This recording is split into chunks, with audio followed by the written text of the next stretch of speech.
Guys, 3-4 bulan kayaknya gue nggak bikin video dan gue kembali. Kali ini mau cerita sesuatu yang sebenarnya udah lewat juga gitu ya. Cuman gue pengen share aja di YouTube karena udah nggak pernah bikin video lagi selama ini. Yaitu nonton atau pengalaman nonton YOASOBI di Head in the Cloud Jakarta 2022. Tepatnya di tanggal 4 Desember kemarin. Jadi memang kejadiannya sudah agak lama. Mungkin teman-teman yang di sini yang nonton video ini juga nonton YOASOBI. Jadi gue pengen ngasih pengalaman aja dari perspektif gue ketika lagi nonton, karena ini jadi salah satu yang pengen gue tonton gitu ya, artis YOASOBI ini yang gue tunggu-tunggu. Dan ketika 88 Rising ini mengumumkan line up mereka di Head in the Cloud ini, ternyata ada YOASOBI, itu langsung apa ya, kaget aja, karena setahu gue mereka bukan artis 88 Rising, tapi mereka ada di line up stage-nya si Head in the Cloud Jakarta. Jadi gue langsung pengen banget nonton ketika itu. Dan singkat cerita akhirnya gue dapet tiketnya, tiket VIP, dan nonton hanya di hari kedua aja karena memang pengen bener-bener nonton YOASOBI-nya aja.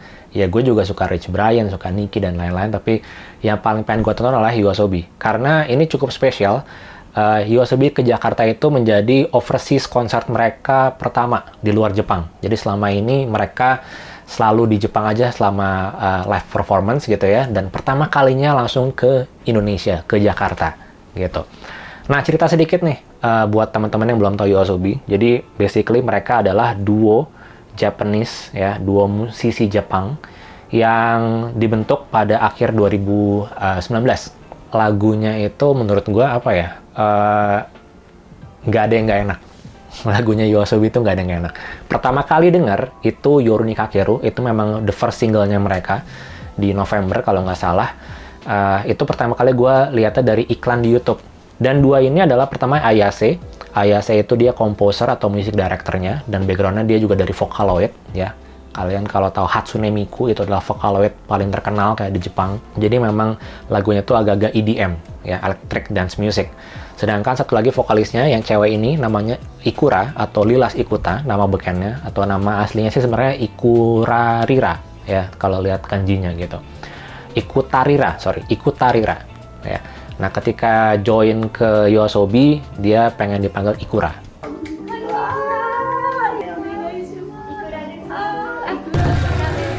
Nah, Ikura ini sering banget ikut kayak kompetisi musik gitu ya di Jepang, dan terakhir sebelum join YOASOBI dia itu adalah salah satu personil Plassonica. Plassonica itu kayak grup musik yang suka nge-cover lagu-lagu di YouTube. Dan gue justru pertama kali tuh tahu Ikura itu dari waktu dia bawain Pretender. Pretendernya Official Higedan.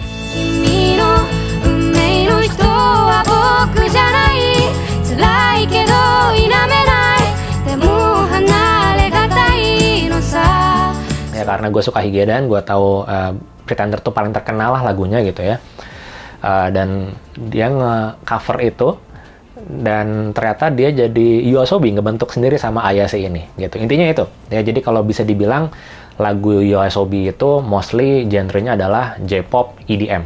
Oke, balik ke konsernya. Jadi gue datang itu siang, sekitar jam 2-an gitu, dan gue datang sendiri. Tapi waktu nonton itu bareng sama Kevin Anggara ya. Jadi karena gue tahu dia nonton juga di hari pertama, lalu gue DM dia, Vin, datang ke HTC nggak? Gue boleh ikut join rombongan lu nggak gitu? Boleh, gabung gitu. Dan dia ada beberapa temannya.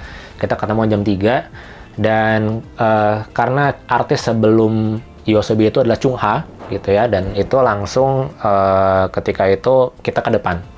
Jadi pas Chungha lagi main, kita udah ke depan buat dapetin spot yang terbaik lah. Karena Chungha kan K-pop gitu ya.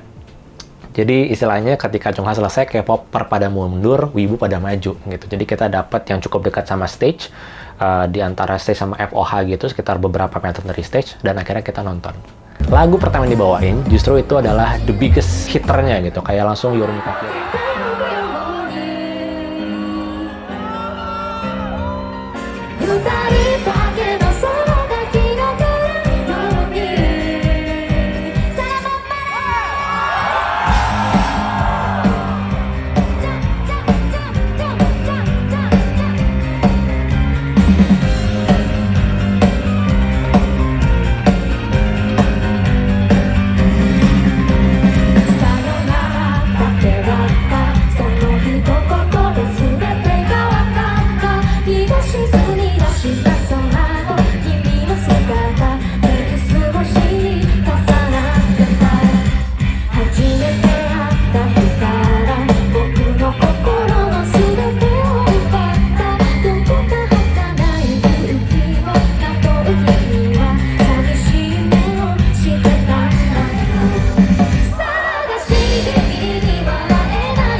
聞く誰かの音、二人で過ごした部屋で目を閉じたまま考えてた。悪いのは誰だわかんないよ、誰のせいでもない。僕らは何回だってきっと、そう何年だってきっと、さよならとともに終わるだけなんだ。仕方がないよきっと、おかえり思わずこぼれた言葉は違うんだ。悪いのは僕だ。これも最終的な愛でしょ、それは最終的な答えだよ。僕らだんだんと連れて行ったの、それもただゆくまる聞かれたストーリーだ。あんなに輝いてた君すら誇りは積もっていくんだ。僕らは何回だってきっと、そう何年だってきっと、さよならに続く道を歩くんだ。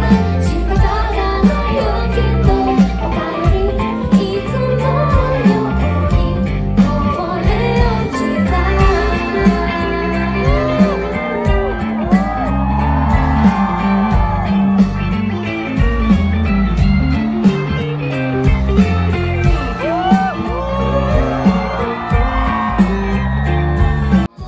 ことができたらなんて思ってしまうよ。おかえりとどのつことでた言葉にわかった。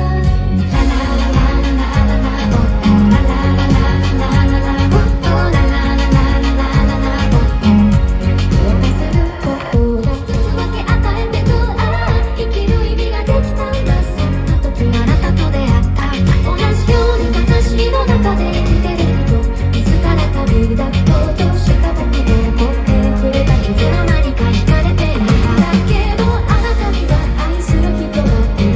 あなたを裏切った人、それでもあなたが愛してしまう人、そんな彼のたちが今消えかけている。教えてくれよ、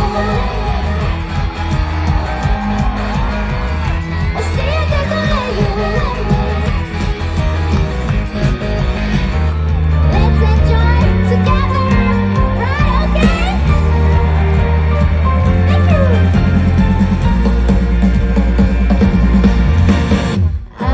いつものように過ぎる日々であくび立てるさんざく夜越えよう渋谷の街に朝が来る。どこか虚しいようなそんな気持ち、つまらないな、でもそれでいい、そんなものさ、これでいい。しらしら隠してた本当の声を響かせてよ。ほら裏振りしていても確かにそこにある。感じたままに描く自分で選んだその色で空気まとう朝に訪れた愛世界。好きなものも好きだという告白で仕方ないけど、本当の自分捉えた気がした。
Ano Yumeo Nazote.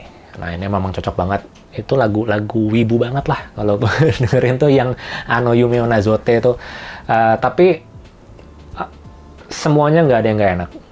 Lagu apa semua tuh enak. Gue nggak tahu ada artis kayak gini gitu ya. Lagunya tuh nggak ada yang nggak enak.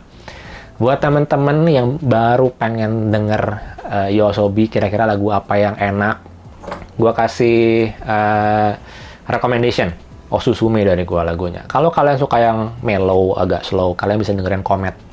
Ya, Comet ataupun Tabung itu agak slow. Tapi kalau udah pengen yang unik bangetnya, karena gue ngedenger lagu YOASOBI itu unik gitu ya. Yuru Nikakeru, yang soundtracknya Gundam, Gunjo juga enak. Banyak banget yang enak. Pokoknya enak-enak semua. Harapan gue semoga mereka bisa kembali di 2023 dengan solo konser. Karena kemarin tuh cuman sekitar 40-an menit. Ya, mereka durasinya cukup pendek, cuman bawain sekitar 6-8 lagu kalau tidak salah.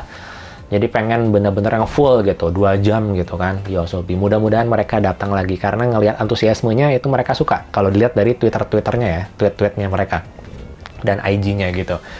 Dan yang pasti sih Higedan ya, gue pengen banget Higedan muncul atau tampil di Indonesia, atau nanti gue ke Jepang deh, pokoknya pengen banget nonton Higedan. Dan fun fact, for your information, di Jepang itu kan sering ngeluarin top 100 Billboard rilis gitu ya. Nah, di Desember kemarin, YOASOBI itu peringkat 2. YOASOBI peringkat 2. Higedan peringkat 3. Peringkat satunya Ado. Ya, kalau kalian juga ngikutin J-pop pasti tahu Ado gitu ya. Dan YOASOBI cuma berdua dengan baru rilis kayak 3 tahun lalu, 2019, sekarang udah kayak gini gitu, punya fanbase seluruh dunia dan banyak banget yang suka sama karyanya mereka. Dan juga ikurannya bilang YOASOBI itu mostly konsepnya adalah novel into music. Banyak sekali lirik-liriknya memang dari storytelling atau cerita dari novel. Itu dibawakan menjadi lirik lagu ya, dan contohnya adalah Yuru Nikakeru, dia tuh sebenarnya lagunya agak dark. Kalau kalian dengerin liriknya, baca liriknya gitu ya. Makanya kalau nonton official videonya di YouTube, itu pasti ada disclaimer. Kalian udah dewasa, udah 18 tahun atau belum, karena ini mengandung suicide kalau tidak salah, pokoknya kayak gitulah. Intinya gue kasih nilai 9 dari 10 konsernya di Indonesia. Ya kurang 1 poin karena ya nggak full aja, karena ini yang ngikut sama 88 Rising gitu ya. Mudah-mudahan mereka bisa comeback di tahun depan, datang ke Indonesia, karena banyak banget yang nungguin. So, kalau kalian juga nonton YOASOBI di HITC, komen di bawah, gue pengen tahu komentar kalian seperti apa, atau lagu favorit kalian tentang YOASOBI itu apa. Ya, silahkan komen di bawah, gue akan pasti balas komennya. Ya, dan selamat tahun baru semuanya. Mudah-mudahan 2023 kalian semua sukses, sehat-sehat juga, dan gue makin nggak males upload video ya. Sampai ketemu lagi, salam masa depan Sugoi. Bye-bye.